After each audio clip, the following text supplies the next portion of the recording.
The shadow and the light. The parts we hide. Welcome, dear listener, to another quiet evening with soft voice psychology. Wherever you are, curled up on your couch, lying in bed, standing by a window with night around you, let's take the first slow breath of a new season together. Inhale softly and exhale gently. This season is about turning inward. We'll travel through solitude, love, dreams, meaning, the voice of anxiety and transformation. But tonight, we begin with one of the most misunderstood aspects of inner life, the shadow. The shadow is not evil. It is simply the part of us we refuse to see. It is the drawer we keep closed, the hallway we avoid walking down, the mirror we glance away from. And yet, as Carl Jung once said, one does not become enlightened by imagining figures of light, but by making the darkness conscious. So tonight, let's talk about that. Carl Jung and the idea of the shadow. To Jung, the shadow was not a theory out in space. It was a living presence inside each human being. The concept grew out of his own wrestle with darkness.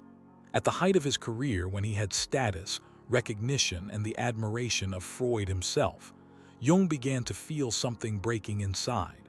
He felt split, one part of him refined and respectable, another wild, irrational, even terrifying.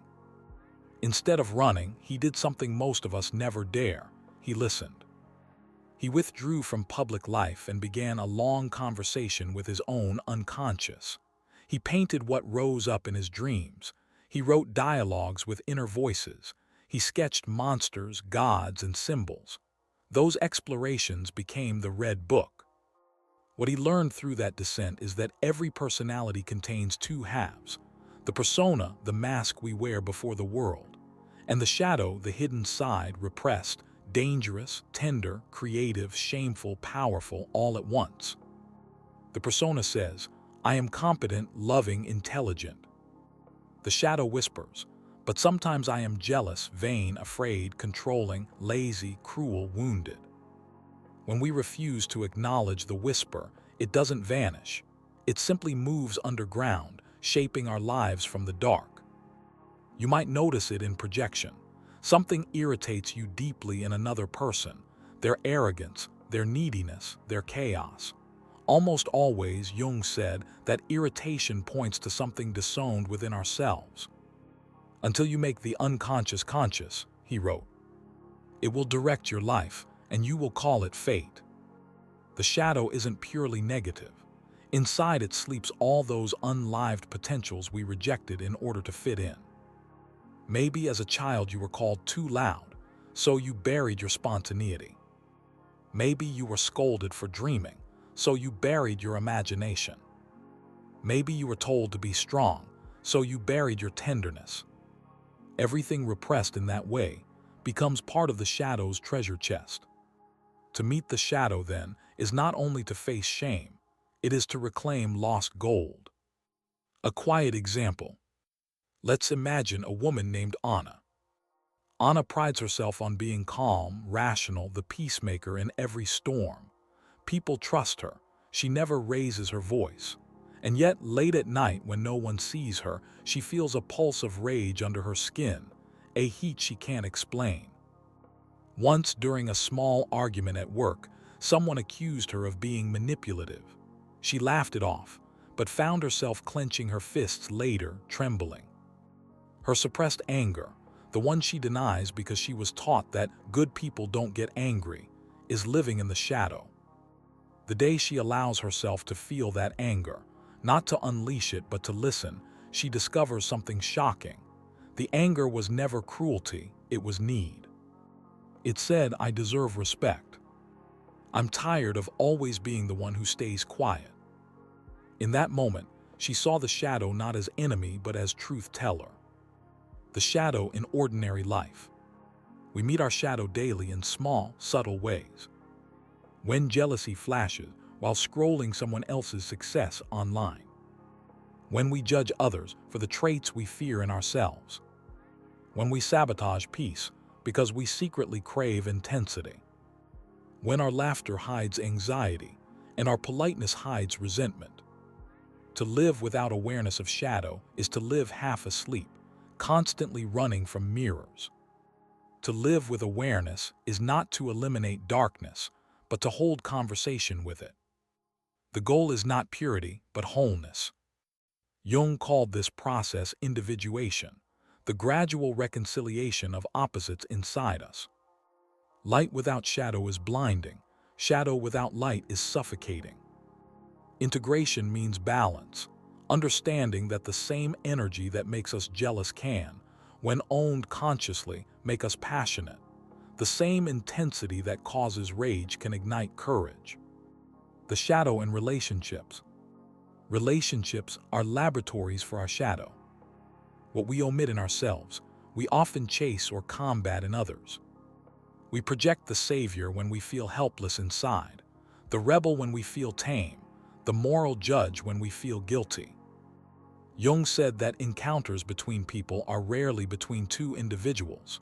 Rather, four shadows meet, each person with their unseen half.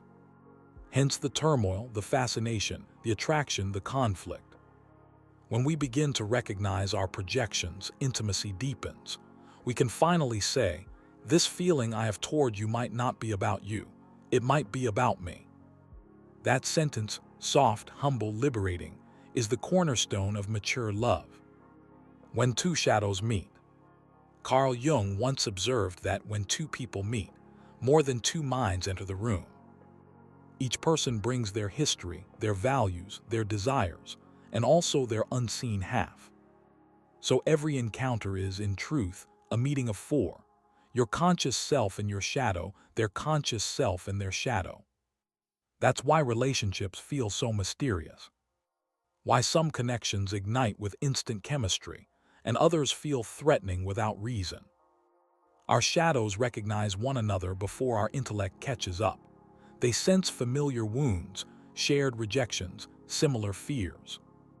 Sometimes we fall in love with someone's light, but we stay bound by our shared shadow, the unspoken agreement to hide certain truths because they reflect too clearly.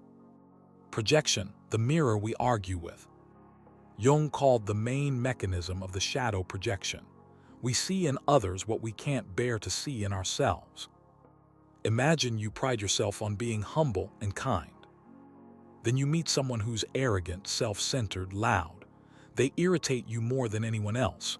You go home furious, talking about how awful they are.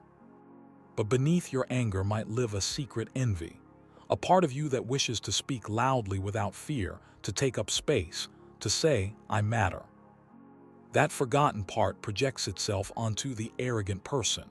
The irritation is not only about them, it's a reminder of what you've denied. If you can pause and ask, "What exactly in this person disturbs me so much?" Then quietly add, "When have I done?" Wanted or feared the same, the projection begins to dissolve. This doesn't excuse toxic behavior in others, but it gives you freedom. You stop being a prisoner of reaction and become a student of self-knowledge. Love as a mirror. Love, perhaps more than any other human experience, reveals our unseen parts. At first we idolize. Our partner embodies everything we long to be: confident, caring, grounded, spontaneous. Then, inevitably, disappointment arrives. The same qualities that enchanted us begin to irritate us. The one who was free-spirited now feels irresponsible. The one who was calm now feels emotionally distant. The one who was strong now feels controlling. This is the natural progression of projection. The halo fades, and we start to see our own disowned qualities mirrored back. If at that point we run away, we lose the chance for real intimacy. If we stay and look deeper, something transformative can occur. Love becomes a workshop for integration. A small story. Let me tell you a story. There's a man named Daniel. His friends describe him as rational and reliable. He's a problem solver who never cries. He falls in love with Leela, a woman who laughs loudly, cries openly, lives unpredictably. He admires her freedom until one day he doesn't. Her intensity begins to irritate him. He criticizes her for being too emotional. Arguments flare. The more she weeps, the colder he becomes. Eventually, therapy reveals something profound. What Daniel condemns in Leela is the exact emotion he exiled from himself long ago. As a boy, he learned that tears meant weakness. Now, his shadow projects that rejected sensitivity onto her. When he allows himself to cry, just once, quietly in the therapist's room, his anger and contempt dissolve. Leela hasn't changed. Daniel's relationship to his own feeling has. That is the secret of the shadow in relationships. We do not find difficult people by accident. We find mirrors. Conflict as revelation. Most conflicts repeat the same silent dialogue. I won't own this piece of myself, so I'll blame it on you. Jung said that marriage or intimate friendship is the best psychological training camp because daily life ensures we can't maintain illusions. Someone sees us up close. They notice inconsistencies, contradictions, wounds. It's uncomfortable, and it's sacred work. Every argument contains a hidden invitation to meet a fragment of yourself through another heart. The next time tension arises, try pausing before defending. Ask softly inside, what is my shadow trying to show me through this person right now? That single pause transforms blame into awareness. Relationships as alchemy. Jung loved the metaphor of alchemy, turning base metals into gold. He believed relationships are alchemical crucibles, heated by emotion, pressurized by closeness, transforming both people when tended with consciousness. At first, the lead represents projection, dense, heavy, unconscious. Through honesty, patience, and reflection, the lead begins to heat and soften. Eventually, what remains is gold, the shared understanding that love's purpose isn't comfort but growth. Real intimacy doesn't avoid the furnace, it learns to breathe within it. The shadow of groups and families. Shadows don't only exist between lovers. They exist in families, friendships, workplaces, communities. One sibling becomes the responsible one, the other the rebel. One coworker is the organized one, another the dreamer. Systems unconsciously distribute roles so that no individual has to hold all qualities. If you've been labeled the calm one, notice how others may live your suppressed chaos for you, and vice versa. Family shadows are powerful. They shape destinies until someone like you listening now decides to look and stop the repetition. Compassion, the medicine. Seeing the shadow in relationships can feel raw. It's tempting to slip into shame once you recognize your projections. But remember, awareness is grace. The moment you see the pattern, it loses its total power. Be compassionate with yourself and with others. Everyone projects, everyone hides. The difference between conflict and connection lies in how gently we face those truths. When you tell someone, when you did that, I felt angry, and I think part of that anger is mine to understand. You offer them a model of emotional maturity almost unknown in everyday life. This honesty invites safety rather than defense. The relationship becomes a space for two people and two shadows to heal together. Fear of the shadow. Why are we so afraid of looking? Because the shadow breaks the image we built to be loved. To admit envy, rage, or weakness feels like betrayal of our persona, the carefully sculpted version that wins acceptance. Yet the paradox is that authentic love and creativity arise only through honesty. When you accept your darker emotions, they lose their destructive power. They stop manipulating you from behind.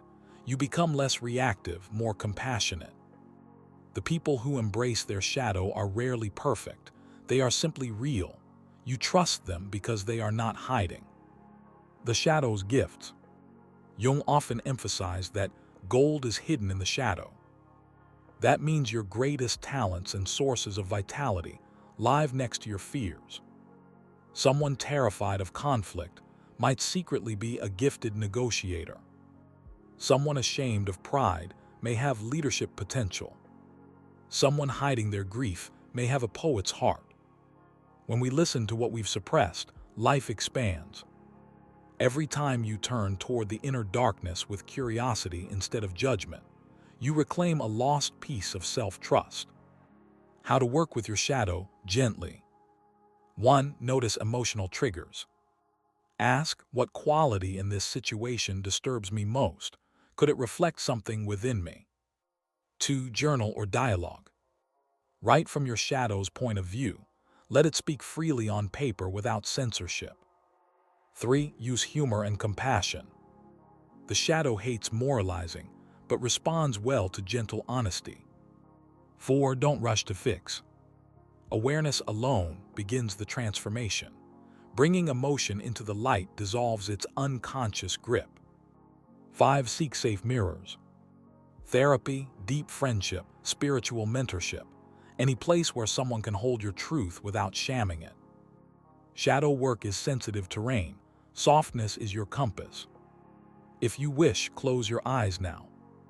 Take a slow inhale and exhale softly. Imagine you are walking through a quiet forest at dusk. The light is dimming but not threatening. The air smells of earth and pine. You follow a narrow path until you reach a small clearing. In the center stands a single lantern burning gently. From behind the trees, a figure steps forward. You cannot see their face clearly. It shifts between familiar features, sometimes younger, sometimes older, sometimes frowning, sometimes timid. This figure is your shadow. They stop a few steps away, waiting. You say quietly, "I see you." Notice what arises: fear, shame, curiosity, relief. Your shadow begins to speak, but not in words, in feelings. Whatever comes, let it come.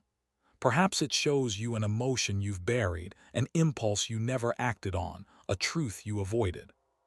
Listen without defending. You can even say, "Thank you for protecting me. I am ready to know you." As you breathe, the lantern's light grows warmer, enveloping both of you. Little by little, the figure moves closer until it merges gently into your chest. There is no fight, only wholeness. You are still you, just fuller, steadier, more real. Take a deep breath. Feel the calm that follows understanding. Carl Jung believed that the self is not light against dark, but light with dark. Integration doesn't mean never falling into anger or jealousy again. It means when these arise, you know their names and greet them with awareness. The enlightened person is not one who glows with unbroken brightness, but one who can carry both candle and shadow and still walk forward. So tonight, when you turn off the lights and the room grows dim, remember, darkness itself is only half the picture. Softly whisper to yourself, "Everything I am, I welcome. Everything I fear, I am learning to love." And as you exhale, feel that acceptance spread through your body, quiet, liberating, whole.